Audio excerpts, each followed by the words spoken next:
internet, por la página de Dachi Vedea Nuestra Voz. Bienvenidos todos, cuando son las 10 de la mañana y 8 minutos, estamos en Dachi Vedea Nuestra Voz. Venir a la ONIC, siempre es emocionante encontrarme con ustedes nuevamente. La vida no permite que me aleje de ustedes, gracias a Dios. Y pues qué bueno que ustedes estuvieron ayer conmigo en el lanzamiento de este libro.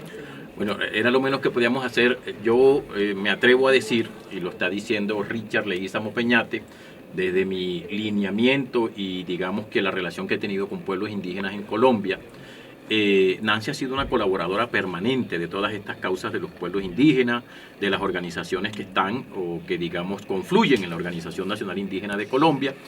Y yo estaba hojeando anoche, Nancy, el libro, y podría decir que se me vino a la mente esa famosa libreta de apuntes que usamos los periodistas. Entonces, siento que Víctimas es esa libreta de apuntes donde fuimos algún día anotando esto, aquello, lo otro, y algún día cuando llegó la hora, cuando tuviste el tiempo, dijiste, sentémonos a escribir. Cuéntanos un poquito. Cercana a lo que ocurrió después de trabajar cerca de 17 años en RCN Radio, tanto en la cadena básica como en la FM. Al final, como de ese tiempo, empecé a ver el tema de los falsos reclamantes de tierras y empecé a inquietarme por todas las personas que sin ser víctimas se configuran como tal. El tema de Mapiripán, por ejemplo, también, donde ya hay víctimas condenadas y presas. Y donde además aquí nos estás contando unas verdades que no se conocían. Exactamente. Bueno, hay muchos temas que inquietan a los periodistas y voy a tratar de que nos puedas contar todo en este espacio de tiempo. Y es tantas noticias que hay alrededor del periodismo colombiano, en el desenvolvimiento. Sabemos, por ejemplo, que en la FM tuviste un papel casi que de coordinadora noticiosa. Hay muchos temas en Colombia, hay muchos temas que están vedados, otros que están tapados y otros que los periodistas se atreven a destapar. ¿Por qué el tema de las víctimas, Nancy? Me inquieta mucho porque este es un tema coyuntural en este momento que atraviesa la historia de nuestro país. Estamos en un marco que se llama el posconflicto, el posacuerdo, preparados eventualmente para uno nuevo cuando se firme con el ELN, y es en ese marco, si ya está pasando, que hay avivatos y gente que se configura como víctima, como falsos desplazados, como falsos indígenas para hacerse a subsidios y beneficios que no les corresponden. ¿Qué va a pasar ahora en el marco del posconflicto, Richard? Esa es mi pregunta. ¿Qué va a hacer el gobierno, si bien para poder asistir a esas víctimas reales, qué va a hacer para atajar a los que se quieren aprovechar de esas políticas? Bueno, usted en este libro nos está contando sobre falsas, sobre verdaderas y acomodadas. Me hizo recordar el título de su publicación, un famoso dicho, sobre todo muy costeño, de la costa caribe colombiana, que dice que de todo hay en la viña del Señor. Y resulta que ahora en el tema de víctima no solo hay falsas, hay verdaderas, hay acomodadas, y yo hasta me atrevería a decir, con eso no voy a cambiarle el título a su libro, es que hay unas que están muy olvidadas. Sí. Hay víctimas que nadie va a poder recuperar porque se quedaron por allá en la vereda, se quedaron en el caserío, y el solo hecho de tener que ir hasta la ciudad, a una inspección de policía, a un juzgado, a una unidad de víctimas, si es que existe la oficina, les provocaba un pánico general y dijeron, no, yo mi víctima la guardo, el proceso que padecí de violencia me lo reservo. Continuamos con la doctora Nancy Sáenz frente a este trabajo importantísimo que muchas veces en los versiones oficiales o en los medios de comunicación no aparece, pero que eso ha dado a pie para que pues construya ese relato, rescatar esa memoria de los pueblos allá. ¿Qué podemos encontrar en relación a los pueblos indígenas en su trabajo o en estos libros? Mire, Mayor, de verdad que es un honor que usted me entreviste. Derechos al abuso.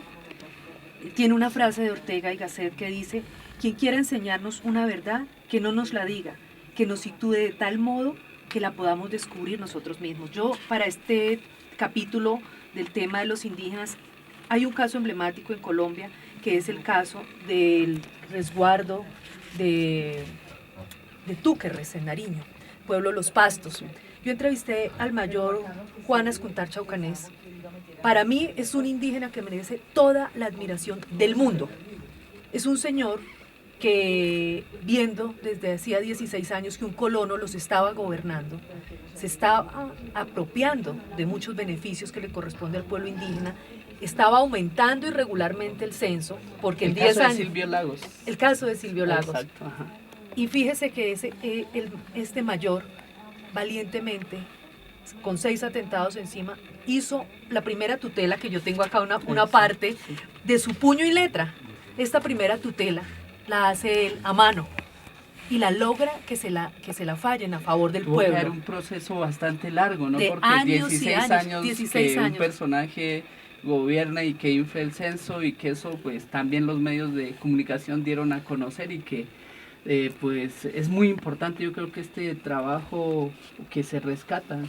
Y fíjese después, Mayor, que pasa una cosa. Él logra que a Silvio Lagos y a las personas que se han aprovechado de esas transferencias y esos beneficios para el pueblo de Los Pastos, los aprecien. Pero Silvio Lagos logra, moviendo todas sus influencias, que le den jurisdicción indígena. Hoy en día salió de la cárcel, está libre, no está pagando por 16 años abusando de un pueblo y de los beneficios que le correspondía solo al pueblo indígena, usando el pueblo indígena para adoptar a gente que no es indígena, subir el censo electoral y así ayudar a senadores y representantes. Podemos decir que ese trabajo incidió para que tuviera estos efectos ante las entidades de control. Sí, es probable. Y mire, lo que ha hecho el gobernador Ascuntar, el mayor Ascuntar, es ahora, no se da por vencido. Ya hace sus tutelas en computador, ha presentado una nueva tutela para que se le retire esa condición de indígena a Silvio Lagos, que no lo es, que se ha aprovechado el pueblo indígena y que hoy está libre. Tengo un segundo caso. Bueno, entonces frente a este caso también pues hay que escuchar la versión de ellos, ¿no? Porque Sí. de todos modos fue un gobernador de los indígenas, ¿no? Entonces toda esa serie de situaciones muy importantes, las apreciaciones, las investigaciones. ¿Qué otros casos podemos encontrar? Tengo otro caso en Bogotá. O sea, no solamente allá en los lugares lejos de la capital del país, está acá Patricia Casamachín, una mujer que mide 1,30 probablemente, valiente, como ella dice, soy mujer de resistencia, tiene toda mi admiración. Me gustaría que también un día estuviera aquí contando su historia. Irregularidades en el Cabildo NASA de Bogotá. Ella cuenta cómo gente que no es indígena está ahí tomando dirección, mando y ayudando a gente que no es indígena. Tienen que, digamos que las condiciones y los beneficios que la Constitución le reconoce al pueblo indígena son para el pueblo indígena, es lo que yo quiero decir, no son para otras personas que quieren hacerse pasar por indígenas. Y este capítulo trae unas reflexiones donde está Feliciano Valencia. Esto lo hice en el marco del Congreso de los Pueblos Indígenas. Está Víctor Jacaramijoy y está Arcadio Aguilar. ¿Cuáles son las conclusiones a las que ellos analizan que está pasando? La dirección de EGNES está empezando a certificar a todo, como dice Feliciano, a todo el que se considera indio, le van poniendo el rótulo y lo van echando en ese censo y le van dando beneficios. Y eso es una cosa que primero debe partir del corazón del pueblo indígena, si sienten que esa persona se puede adoptar o no como indígena. Podemos encontrar varios temas, ¿no? Después de la Constitución del 91, pues obviamente se reconoce estos, entonces de 64 pueblos ya pues empieza a dar esa apertura, pero también hay pueblos pues que en su momento, por ejemplo, que eran muy fuertes y que perdieron su idioma. Entonces uno puede reconocer, por ejemplo, al pueblo Cancuamo, al pueblo Pasto, a los Yanaconas, en el Cauca, por ejemplo, a los Coconucos, pero después también hay, por decir de alguna manera, hay proliferación de ciertos sectores. Hoy se conoce, por ejemplo, nombres que sí existían. Por ejemplo, creo que en el Cauca está el tema de los pubenses.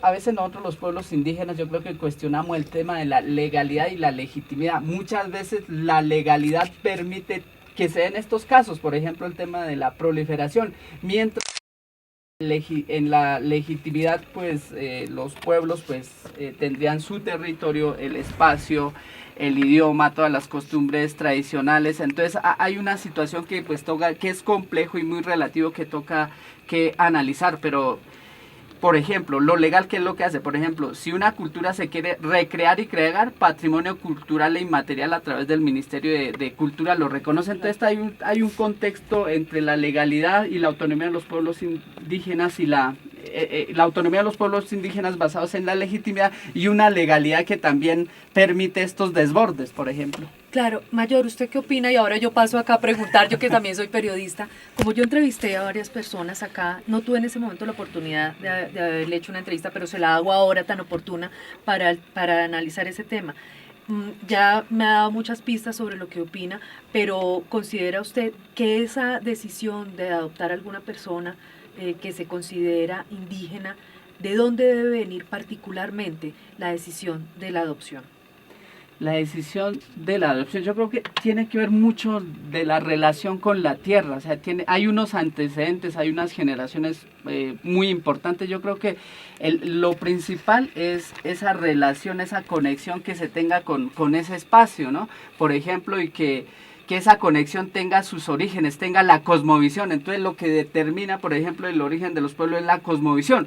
En este caso, por ejemplo, los pueblos indígenas, en el caso puntual de Mocoa, para el calendario gregoriano, que acoge parte del calendario maya en su gran medida, pues lo determina las fechas, ¿no? El calendario gregoriano, mientras que para los pueblos indígenas lo que marca el ciclo, el periodo, algún determinado tiempo, por ejemplo, son estos casos de la naturaleza, ¿no? Que para nosotros, por ejemplo, como hijos del producto del parto de la naturaleza, todo esto son mensajes que marcan una etapa, un periodo. Entonces tiene que ver mucho esa situación, pero lo principal o la esencia de ese reconocimiento es la cosmovisión y la relación con el territorio. Bueno, 9 meses. 9 meses fue el tiempo. Lo restringí a estos 3 temas porque quería que fuera un documento que sea fácil para leer de cualquier persona. El primer caso, que es el tema de tierra, yo fui al sur de Bolívar, unas personas que se hicieron pasar por desplazados para hacerse a 2.800 hectáreas de un señor, de una empresa palmicultora que las compró de buena fe. Están metidos en un lío que lleva 10 años, el tema de la hacienda Las Pavas. Otro caso emblemático en Colombia. Sí, cada uno tiene un caso emblemático. El caso del capítulo 2, que es las víctimas acomodadas, es el caso Mapiripán. 20 años se van a cumplir ahorita en julio de la masacre de Mapiripán y el lío todavía continúa. Ayer en el lanzamiento, tuvimos oportunidad de escuchar al hijo del general Uzcategui, que mirándolo desde un punto de vista, por decirlo así, independiente, para el común de la gente quedó como el gran culpable de toda la situación, el general Uzcategui, y a través de esta obra que tú nos presentas, se muestra otra cara de lo que pudo haber ocurrido en realidad, ¿no? Claro, digamos que, vuelvo y digo, y lo dice el doctor Alfonso Gómez Méndez en el libro y en el documental, la masacre sí ocurrió, pero no fueron 76 muertos, gracias a Dios, ni 36. 9 víctimas mortales ha podido certificar la Fiscalía. ¿Y los medios en su momento cuánto dijimos que eran? 36 y después 70. Oh, Dios mío. Lo que decía ayer el general Bonet, porque él entonces... ¿De dónde sacan tantos muertos en este país? Es que imagínense que ahí empezaron a meter todos esos muertos que habían ocurrido en la zona, porque en esa zona del departamento del Meta, pues era un fortín de las FARC en ese momento, y pues obviamente era una zona de conflicto donde hubo muchas muertes, y después todas las metieron dentro de la masacre de Mapiripán. Entonces, digamos que en el caso del general Uzcategui, si bien ocurrió la masacre, lo cierto es que la persona, el mayor Orozco, que era la persona que tenía que encargarse de la seguridad directa de Mapiripán, no dependía del general Uzcategui. Y es tan verídico el tema que esta situación, el entonces senador Petro en 2006 la llevó al Congreso de la República, un hombre de izquierda, defendiendo a un general. Levantó muchas ampollas ese debate, ¿no? Defendiendo a un general, y entonces el ministro de Defensa era el hoy presidente Juan Manuel Santos, nuestro Nobel de Paz. Y entonces él le dice, voy a revisar, y si efectivamente el general Uzcategui no tenía el mando directo sobre el batallón Joaquín París, el general es inocente. En el libro yo tengo el documento que no ha sido tenido en cuenta en el juicio, donde el doctor Juan Manuel Santos certifica que efectivamente el mando operativo no era del general Uzcategui. El mando operativo era de la Brigada Móvil número 2. Lo que desvirtúa totalmente lo que se dijo, para hacer aparecer a alguien como el culpable. Claro. Independiente de quién fueron las víctimas y todo eso, se estaba operando desde los mandos institucionales digamos, acomodar cosas en Colombia. Sí, y para tener un chivo expiatorio, básicamente. Y algunas personas vieron como un gran logro, pues poder encarcelar a un general de la República, ¿no? Eso fue el primer general que lo lograron meter a la cárcel, y eso fue un gran logro para muchas personas que no están de acuerdo con las estructuras militares. Fíjese, le voy a contar, y yo lo dije ayer en el lanzamiento. El gobierno no me dejó entrevistar al general Uzcategui. Usted sabe que cualquier condenado, si él lo acepta, tiene derecho a que la prensa lo entreviste. ¿Dónde está pagando su pena? En la Escuela de Infantería en el Cantón Norte, en Bogotá. Y me imagino que las gestiones fueron muchas. Pues las gestiones fueron muchas y la espera fue de 6 meses, tiempo que esperé para poder sacar el libro. Realmente yo lo quería sacar hacia finales del año pasado, pero pedí en agosto que me dejaran entrevistar. Él firmó para que le hiciera la entrevista y empecé a esperar, fueron pasando el tiempo y nunca me aprobaron esa entrevista. Las razones que me dieron es que, pues más allá de mi tema de seguridad que vivo en este momento, tenía que ver también con el momento de la justicia transicional y lo que estaba pasando, entonces no era conveniente que me autorizaran para entrevistar a un alto uniformado metido en un lío tan delicado, con carta de presidente que dice que él no tenía mando operativo. El general Uzcategui me hace una carta y me la envía y me graba una nota de voz con su celular, que la tengo en un documental, porque yo de cada uno de estos capítulos hice un documental que está en mi canal de YouTube. Lo que encontré, bueno, lo que te entendí ayer en el lanzamiento es que uno, digamos, por decirlo así, todas las evidencias audiovisuales de esta investigación las encuentra en tu canal de YouTube, que es ¿cuál? Se llama Nancy Sáenz, periodista investigadora. Ahí están los 3 capítulos con todos los protagonistas, porque la gente a veces quisiera ver qué cara hizo cuando Mariela lloró, la voz del general leyendo con su voz entrecortada desde su lugar de reclusión, diciendo, mire, me voy a acoger a la Justicia Especial para la Paz, pero eso no quiere decir que yo sea culpable, voy a seguir luchando hasta el último de mis días por demostrar mi inocencia. Bueno, Nancy Sáenz, periodista investigadora, es el canal de YouTube donde ustedes pueden encontrar, por decirlo así, el soporte audiovisual de toda esta investigación. Le voy a hacer una pregunta indiscreta. En su última etapa en la FM, ¿cuánto demoraba el noticiero? Empezamos a las 4 de la mañana y terminábamos a las 10. 6 horas. 6 horas. Y a veces se quedaban noticias ahí en el... Mire, todos los días nos quedaba un buen compendio y hacíamos un boletín cada hora, además. Bueno, es lo que no queremos que nos ocurra aquí hoy. Apenas tenemos 1 hora y ya son las 10 de la mañana, 37 minutos. De pronto con falsas personalidades, gente que se hace pasar para poder obtener unos beneficios. Usted hace aquí denuncia de irregularidades con algunas organizaciones indígenas. ¿Por qué ese tema, Nancy? ¿Cómo dijo usted, esto vale la pena que quede en el libro? Mire, yo estaba buscando casos que no tuvieran tanta vocería de pronto en otros medios de comunicación, que necesitaran... Que normalmente no se las dan. Que normalmente no tienen tanto espacio o no hay un periodista que se pueda dedicar 2 meses a cada caso, porque para hacer cada caso hay que ir a buscar los documentos, hay que leérselos, analizar y buscar a la parte y a la contraparte. Como le decía yo al mayor Didier, mire, en ese capítulo se documenta el caso del pueblo Los Pastos, el caso de Silvio Lagos, un caso emblemático también, de cómo un colono se puede aprovechar de situaciones que le corresponden solamente al pueblo indígena, cómo los censos indígenas en 10 años pasan de 900 indígenas a 9.000 años, Los Pastos. Entonces, claro, cuando se incrementa el censo de los indígenas, ¿qué pasa? Vienen más transferencias para allá, para la salud, ¿cierto? Para los programas, pero si realmente siguen siendo 1.000, 2.000 indígenas realmente en los últimos 10 años, máximo 2.000, los otros 7.000 indígenas, ¿de dónde salieron? Y los otros 7.000 indígenas, ¿por quién votaron? Pregunto yo. ¿Y quiénes estaban apoyando a Silvio Lagos? ¿Cuáles son los intereses clientelistas y proselitistas que hay detrás de eso? Porque el señor, después de que estaba detenido, porque se le comprobó la fiscalía y las autoridades que incurrió en varios delitos, el Consejo ¿Estamos hablando de delitos de carácter administrativo? ¿Manejo de recursos? Penal. Penal también. Porque la fiscalía lo captura. Okay. No es disciplinario, es la fiscalía. O sea, no lo estoy denunciando ya, es decir, la autoridad tomó una decisión, lo captura a él y a 2 personas.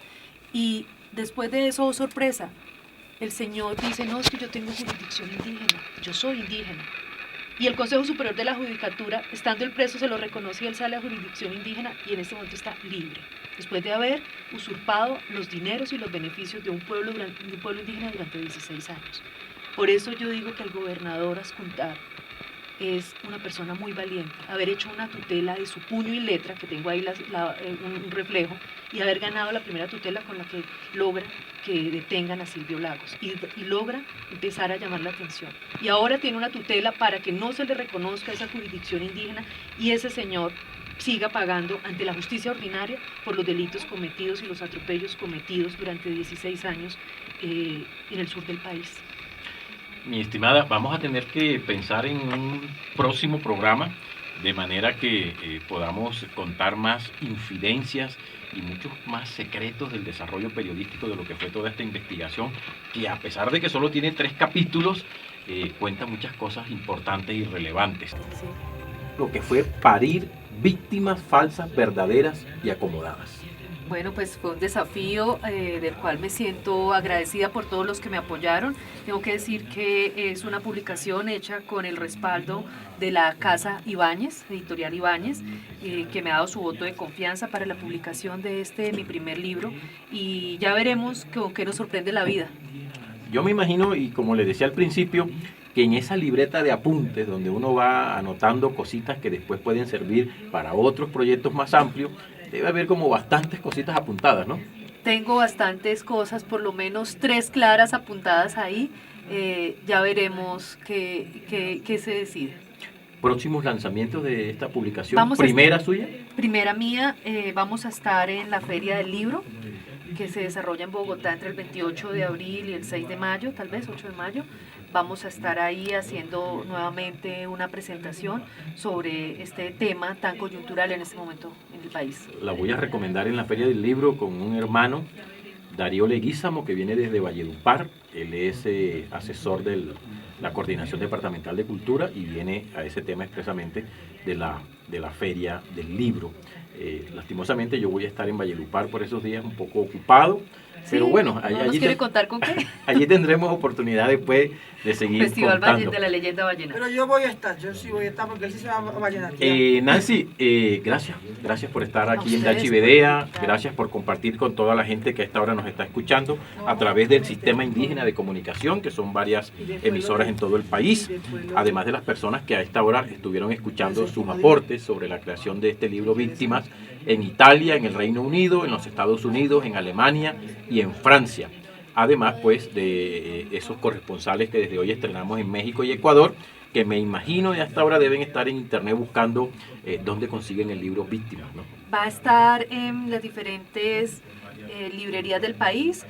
Si quieren que se lo envíen a vuelta de correo, con la librería Ibáñez, con el sello Ibáñez, lo encuentran en internet, Grupo Editorial Ibáñez. Si quieren conocer los documentales, pueden entrar al canal de YouTube Nancy Sáenz, periodista investigadora, y ahí conocen los diferentes protagonistas. Son ellos los protagonistas de las historias de este libro. Y los que me quieran seguir en Twitter, @Nancy Sáenz, _al_piso. @Nancy Sáenz, _al_piso. Reiterando las gracias a esta amiga, colega, colaboradora además de lo que tiene que ver con la difusión de las noticias relacionadas con pueblos indígenas en Colombia.